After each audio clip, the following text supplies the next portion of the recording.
Tonight at 9:30, a radio drama from San Francisco, the city theater people call the best theater town in the country.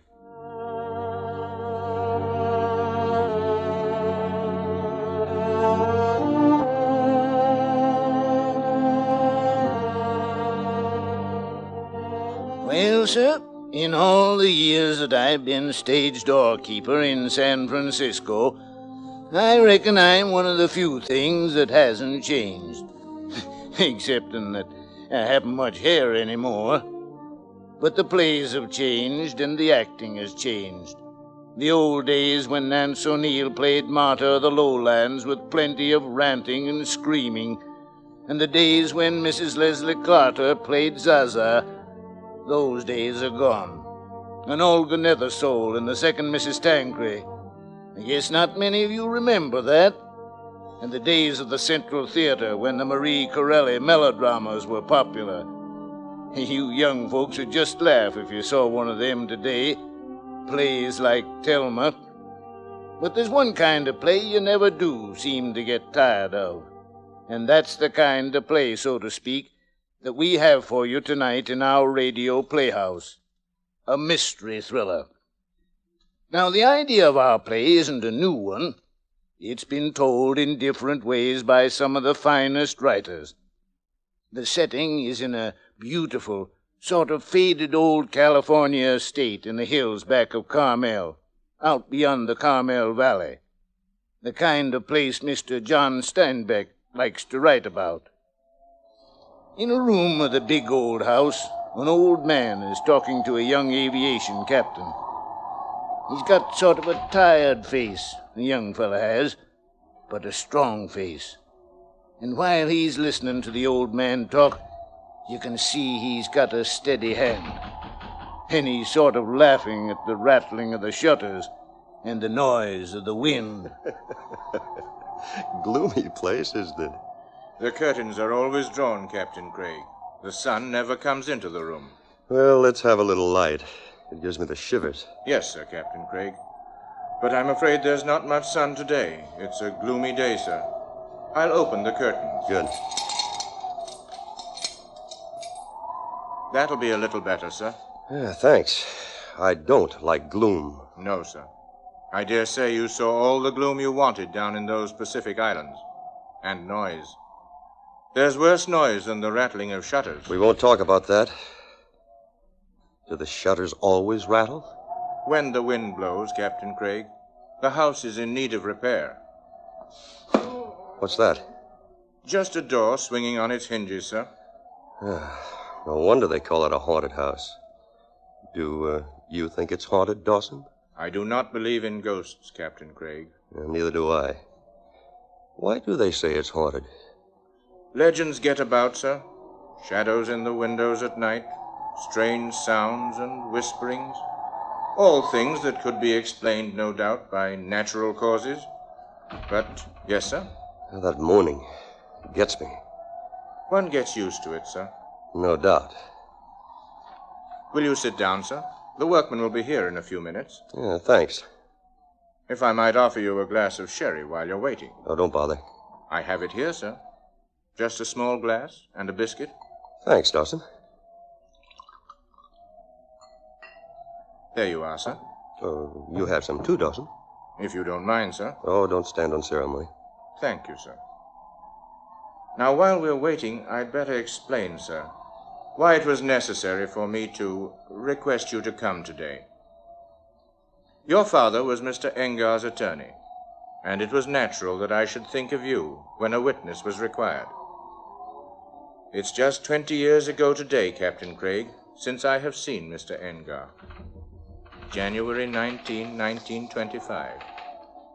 He left orders that on January 19, 1945, that is today, I should call in workmen and have that brick wall torn down. Mm-hmm. Looks like it'd been built right into the wall of the room. It seals up a closet that was formerly in use, sir. Crazy ideas men get. Tell me something about Ingar while we're waiting. He was a Scandinavian, sir, a Norwegian. He was a very quiet man, Mr. Craig. He didn't talk. He was a scholar. He thought a great deal. I came to work for him just after he came to America. That was 25 years ago. He was married, wasn't he? He didn't marry for 4 years. Then he married Miss Mary. She was Norwegian, too? Her parents were, sir. She was born in California. She was much younger than Mr. Ingar. Oh? Yes, sir. He was past 50 when he married her. She was 20. It wasn't a love match, then? I believe he loved her very much, sir, in his way. Mr. Ingar spoke so little. One didn't know what he was thinking. And he brought his bride to this huge old barn. Yes, sir. It was lonely. Miss Mary used to walk in the rose garden. She'd talk to the flowers and the birds. You see, there was nobody her own age. It was lonely for a young girl, but she was very cheerful, sir.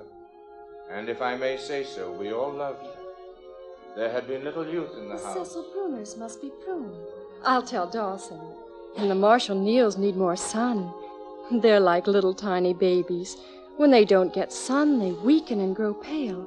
Oh, who are you? I didn't know there was anyone here. You see, this is a private garden. Yes, I know. I've come to work for Mr. Nils Ingar. I'm going to work in his library. I'm going to catalog his... I did not know. Do you live here? I am Mary Ingar. Oh, Mr. Ingar is my husband. I see. You look at me so strangely. I'm sorry. I didn't mean to... Does Mr. Ingar know you have come? Oh, yes. Yes, he had shown me to my room. He said I might walk in the gardens. You don't mind? No. He said we would not... That is, he said... You started to say... Yes, that we would not commence work until tomorrow. Then I will show you the gardens. I'll show you the roses. If you would. You're so young. I am young? I'm sorry. I shouldn't have said that. I am different than you had expected. Oh, I hadn't thought of it. Of course. You had come only to catalog the books. Yes, the books. Mr. Ingar has a very wonderful library. Very wonderful. You mustn't look at me that way, as if I was not there at all. I was thinking of the books. As if your eyes were looking through me. It was his library that I was thinking of.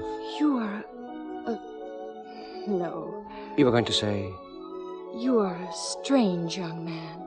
Oh, I'm just... I do not know your name. My name is Ronald Bruce. Ronald Bruce? Yes. Your hand is shaking.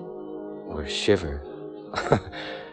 A ghost walking on my grave. Oh, it is foolish to think such thoughts. Come, I'll show you the roses. I'll show you the gardens. The pool where the frogs make such a noise at night. There are water lilies in the frog pool, coral pink. Everything is beautiful here. It is very peaceful and lonely. The quiet. One can almost hear the flowers opening. Sometimes I almost think they will talk to me. You would understand them. I think I would understand. Here is my husband. Nils, I have been meeting your young man. I sent him into the gardens. He will be with us a considerable time. I hope he will be comfortable while he is here. I hope you will make him feel at home. I do not wish him to feel he is tied to his task. I will leave you now, Nils. You will want to talk. We will walk together. We will look at the roses. My wife makes flowers grow where not even weeds would grow before. Yes. I know so little. There is an instinct, more than a knowledge, that guides one in making beautiful things grow. You will agree with me, Mr. Bruce? I'm afraid I didn't hear what you said.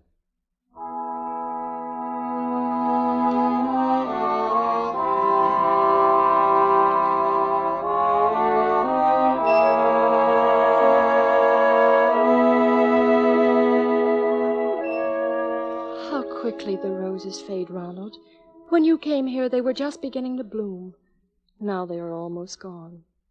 6 months is a long time. It has been a very happy 6 months. Has it? You have been happy, Ronald? Oh, I have felt I would go mad at times. You should be out in the sun more. You are pale and you've lost weight. Perhaps one does need more sunlight. You, too. You are not well. I am not well. If you went away... I cannot go away. I belong here. You must not say that, Ronald. Mary, I know, Ronald. Perhaps if you went away. Well, there is no place I could go now. The world is big and you are free. Yes, I am free. Oh, your hair is so soft against the green of the trees. The world is so beautiful. Why can't life be beautiful, too? I try not to think of you. I try to think of you as Mrs. Nils Ingar. I am the wife of Nils Ingar. Forever. You're not his wife. You're a flower he has picked. He has put you in a vase and left you there, just as lightly as I pick this rose. Nils loves me. As an artist creates his art and says, I have created this, and it is mine to please me whenever I desire. You must not be bitter. No, I haven't even that right. Mary, you're trembling. My poor Ronald, I am sorry. You are sick. I am not sick. And yet I think so much of death.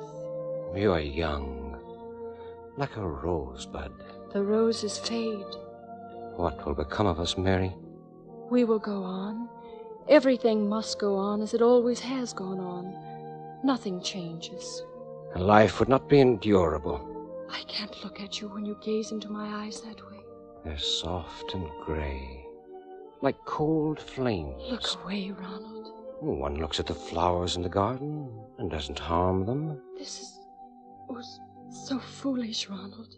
I've never spoken. You must never speak. The things that are in us, we know they're there. Must we close our hearts to them and close our eyes to them? Our hearts and our eyes are closed. Always. Forever.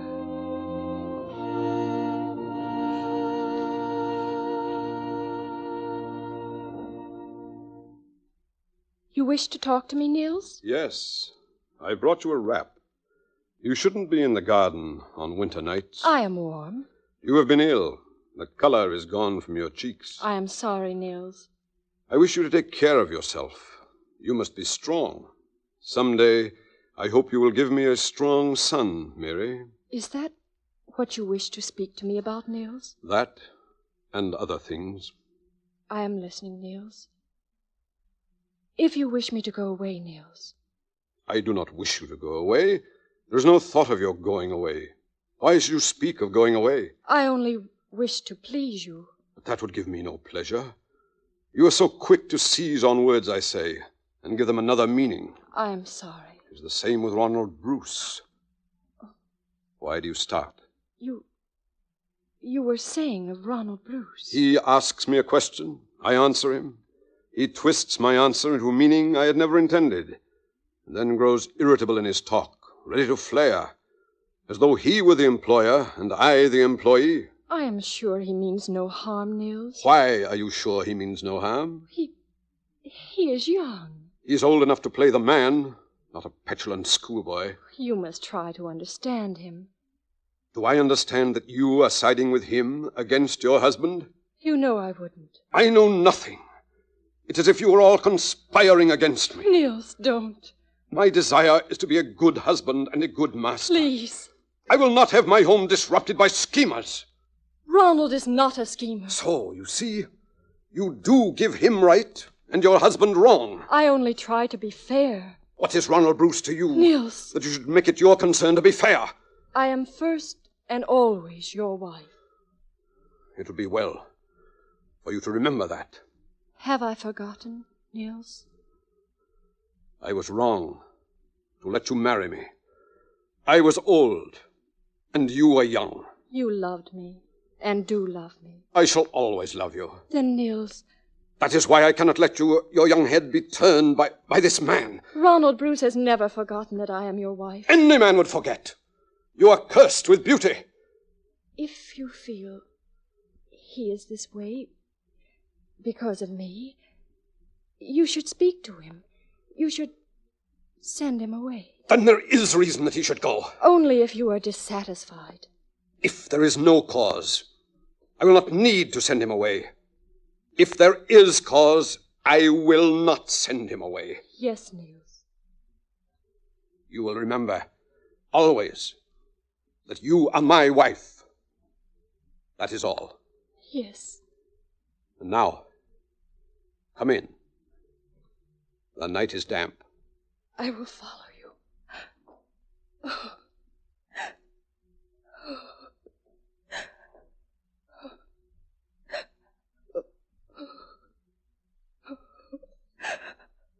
Barry, you mustn't. You heard. Only a few words. Ronald, you must go away. He wants me to go away? No. I want you to go away. I want you to go while I still have strength to send you. There'll be nothing left in life. Life went on before you came here. A year has changed all that. Your voice, your eyes, the touch of your foot on the gravel walks is a part of life now. And that is why you must go away. If I go, will it mean nothing to you? You have no right to ask that. Then I ask without the right. Will it mean nothing? Heaven forgive me. Life will be ended. And still, you want me to go? You must go. Oh, Ronald, we must not spoil a beautiful thing. Go tonight, without a word to anyone. Go, I beg you. Go.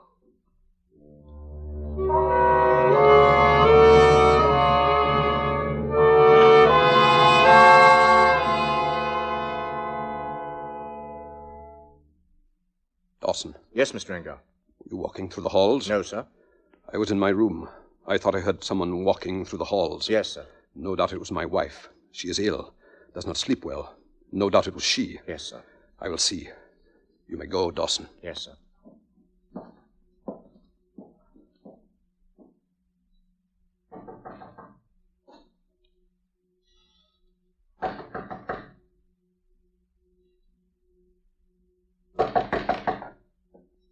Mary!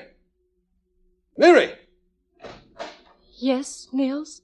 I knocked 3 times. I'm sorry, Niels. I did not hear. Were you alone? Alone?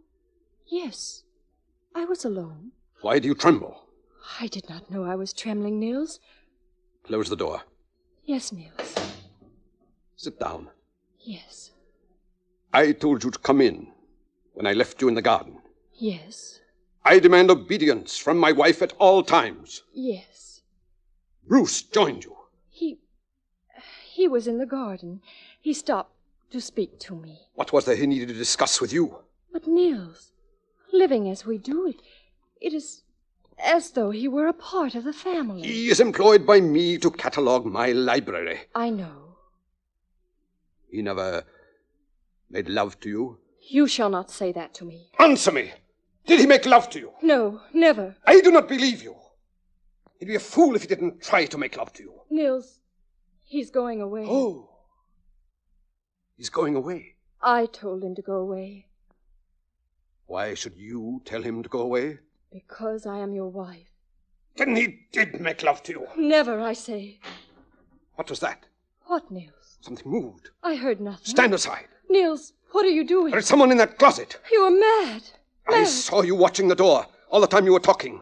I heard something move. There is someone in that closet, and I'm going to open the door. Niels, don't open that door. Why shouldn't I open the door? Because I am your wife, and because I've said there is no one in the closet, and so you must believe me and not open the door. I am master here. I beg of you, Niels, if you love me and believe that I love you, do not open that door. Aren't you making too much of it? If there is nothing, no one to hide? When you open it, you will tell me your faith in me is dead. Mary, you are sure there is no one in that closet? There is no one. You swear it? I swear it by my faith. Very well. What are you going to do? I shall remain here tonight. I shall be comfortable in this chair. You will sleep. And tomorrow we will talk further. But I cannot sleep when you doubt me. You have sworn by your faith. I have sworn. Then I must not doubt you.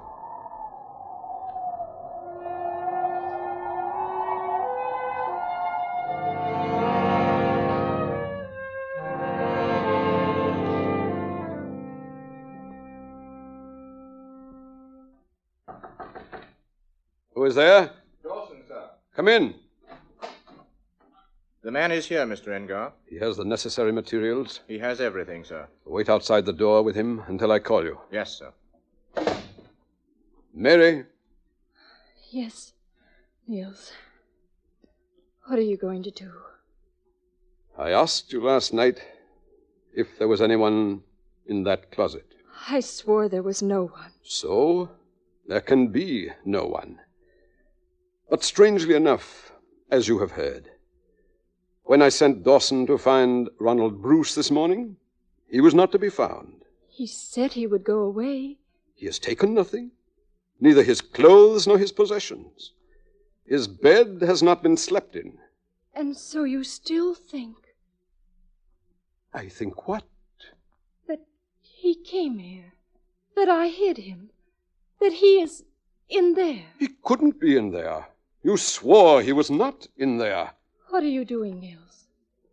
I am giving you one last chance to say you did not tell the truth. If you did not tell the truth. I swore to you by my faith that there is no one in that closet. Very well. Bring the man in, Dawson. Help him with his things. Yes, sir.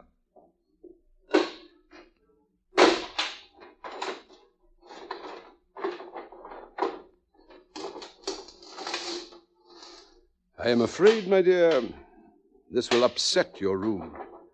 Mrs. Ingar is not feeling well, Dawson.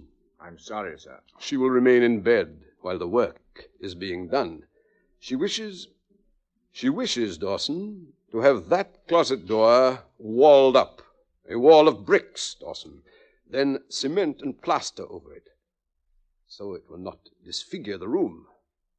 You can do that, my man? Yes, sir. You can start at once. I wish the work to be carefully done. You see, Mary, it will not disfigure the walls. Mary, I am speaking to you. I say it will not disfigure the walls. Yes, Niels. I hope you're feeling better this morning. Yes, Niels. But you must have some nourishment. Dawson, when the work is finished, prepare something tasty for Mrs. Ingar. Yes, sir. Bricks and mortar. That'll make a strong wall. Probably it will stand when the rest of the house begins to decay. Eh, Dawson? Yes, sir. I didn't hear something moving in the closet, did I, Dawson? Perhaps a mouse in the wall, sir. Yes. Probably a mouse in the wall. Mary, Dawson thinks there may be mice in the walls. It's just as well we're sealing up the closet. What is it, Mary? Niels, come close to me. Yes? Niels, I can't stand it. I'm choking. I'll make him stop, Niels. You mean make him stop sealing the closet? I'm choking. I can't stand it. Oh, now that's absurd, Mary. If you were in the closet and the door was being sealed, then you might have reason to choke. But you're here, and there's no one in the closet. You're sure there's no one in the closet. I'll make him stop. I've sworn. Having sworn was all that's necessary. There can be no one in the closet. But it's a closet of unpleasant memories. It would always haunt us. It's best that it should be sealed up. You're torturing me. Trying to torture me. Cruel. And you're acting like a child, my dear. Go right ahead with your work, my man. Mrs. Ingar is just suffering from a bad headache. I say you're acting like a child, Mary. You swear and maintain there's no one in the closet. But it chokes you to see the closet being sealed up. Sealed up quite airtight with bricks and mortar. What can it matter to you, since your conscience is clear? You're sealing our lives. You're sealing our hope of happiness behind that wall. Nils, you're sealing our faith. Our faith. Our trust. Trust. You're killing my soul and my body. You are hysterical. You need sleep. But of course you can't sleep with all this noise. The work will be finished very soon now. Just see how quickly the wall grows. Like magic. Almost finished, isn't it, Dawson? Yes, sir. And of course, with the plaster on it, it will hardly show, will it, Dawson? No, sir. It's just as I told Mrs. Ingar. I said to her... Mr. Ingar. Well, Dawson? The mistress. She's fainted. Fainted? Oh, no, Dawson, you must be mistaken. She's just dozing. Dawson! Sir! Do something! Quickly, do something! Sir, she's dead.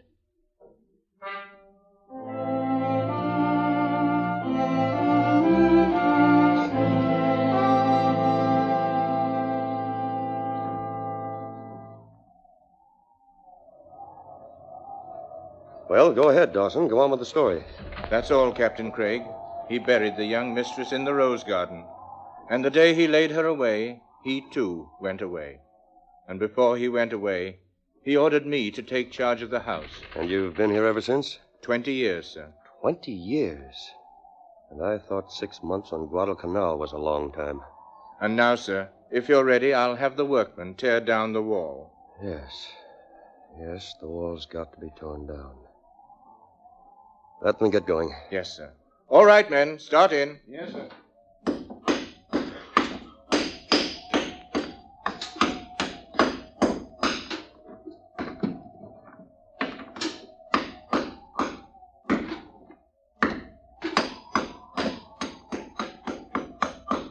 Dawson! Yes, sir. Tell them to stop. To stop? I tell you to have them stop. Stop the work, men. They've stopped, sir. Send them away. But the wall has to be torn down, Captain Craig. It was your father's orders, and Mr. Engar's orders. Dawson, Nils Ingar is dead. My father is dead. It looks like it's up to me from now on out. Dawson, I've had to be very realistic. War doesn't leave much softness in a man. But I hope I've got a little bit left. For the memory of Mary Egnar, we will never tear down that wall.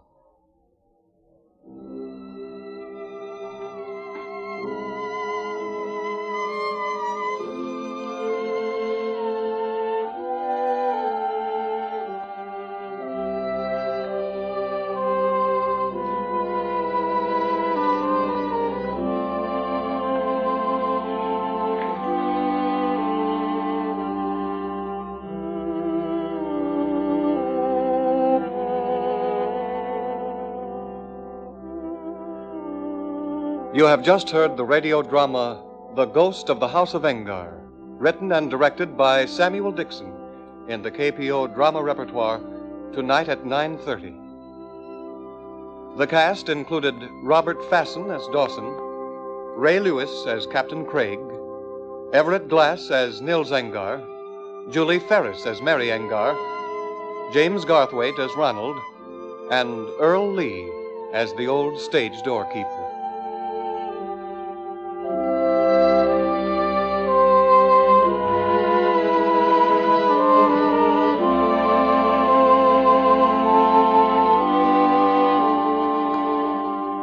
Be listening next Friday night at 9:30 for Dad, the old stage doorkeeper, with his memories of the theater in San Francisco and his radio dramas tonight at 9:30, coming to you from San Francisco's Radio City.